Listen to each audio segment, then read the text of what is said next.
Solve this question for my pre-calculus students. Check this out. If f of sine of 2x is equal to tangent x, then we would like to know the original function f of x. And I gave you guys these options, and you know the deal. Please pause the video and try this first. Done? Okay. The key to do this is to figure out how we can go from sine of 2x into just x. And you might be thinking, can we just make sine of 2x equal to x and then solve for x? Well, yes, but you just have to make sure you are solving for this x right here, not this x. So it might be confusing sometimes, especially when you are dealing with this kind of functional equation. If the input right here has more than one axis, you can check out my other video for it, then this will be very confusing. But what we can do is, the idea is to make this into just one variable. Let's just put down another variable instead of just x. And then we can go ahead and solve for this x, and let's make that happen first. To do so, we will have to apply the inverse sine function to both sides.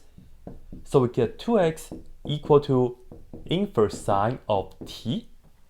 And then to get this x by itself, we just have to divide the 2 to both sides.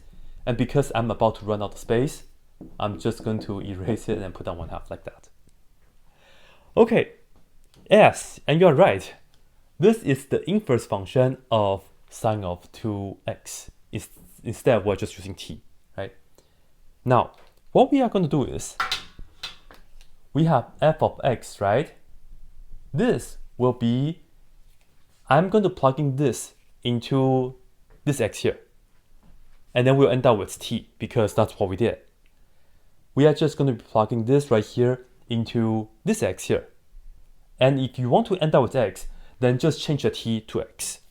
So this is equal to tangent of 1/2 inverse sine. And then again, if you want to end up with x, just put down x.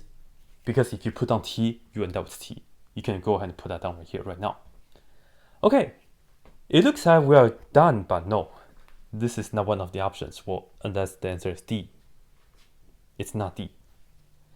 Because in fact, we can fix this a little bit, because this kind of expressions are always intimidating. Like, how many of you guys really want to have an inverse trig function inside of another trig function, right? I don't want that. Anyways, this part, any inverse trig function represents an angle. So here we have a tangent of 1/2 of an angle. So we can use the half angle identity for tangent. And you might be wondering which one we are going to use. Well, I'm going to write that down right here for you guys. We have 2 of them. You can see that right here. I know you guys cannot see, it's too small, but I will write it down right here for you guys. Note that if we have tangent of 1/2 of an angle, let's say theta, because we have just an x or maybe x squared on the bottom, right? I'm going to put down the one that would sine theta on the bottom. So here, sine theta, and then the top is 1 minus cosine theta.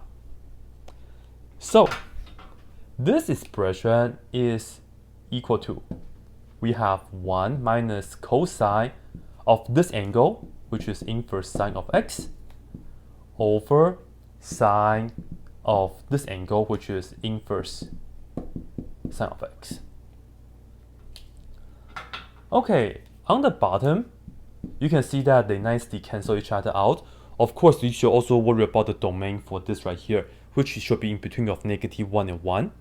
And also x at the end cannot be equal to 0, because otherwise we'll be dividing by 0.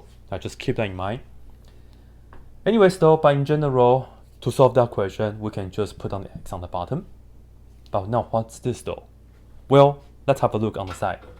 So this is note number 2.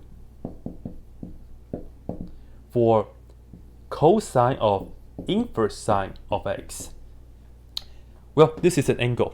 So I'm going to call that theta, which is inverse sine of x. Apply the original theta to both sides. So sine theta equals x, which we can write here as x over 1. That way, we can look at this as the opposite over hypotenuse. That way, we can draw a right triangle, put a right angle here, and the angle theta here. X is the opposite, which will be right here. Hypotenuse is right here. So for the adjacent, just go ahead and open the square root. Take the hypotenuse squared minus the other side squared. Right? It's just a Pythagorean theorem, but if you think about it like this, for all the sides, you subtract. For the hypotenuse, it's the sum of the other two sides squared. But for this triangle, to figure out cosine of this angle, it's just the adjacent over hypotenuse. Over 1 doesn't matter, so we'll just get square root of 1 minus x squared. That goes right here. So ladies and gentlemen, we will have 1 minus square root of 1 minus x squared. So which one is it? The answer is B. Okay, that's it.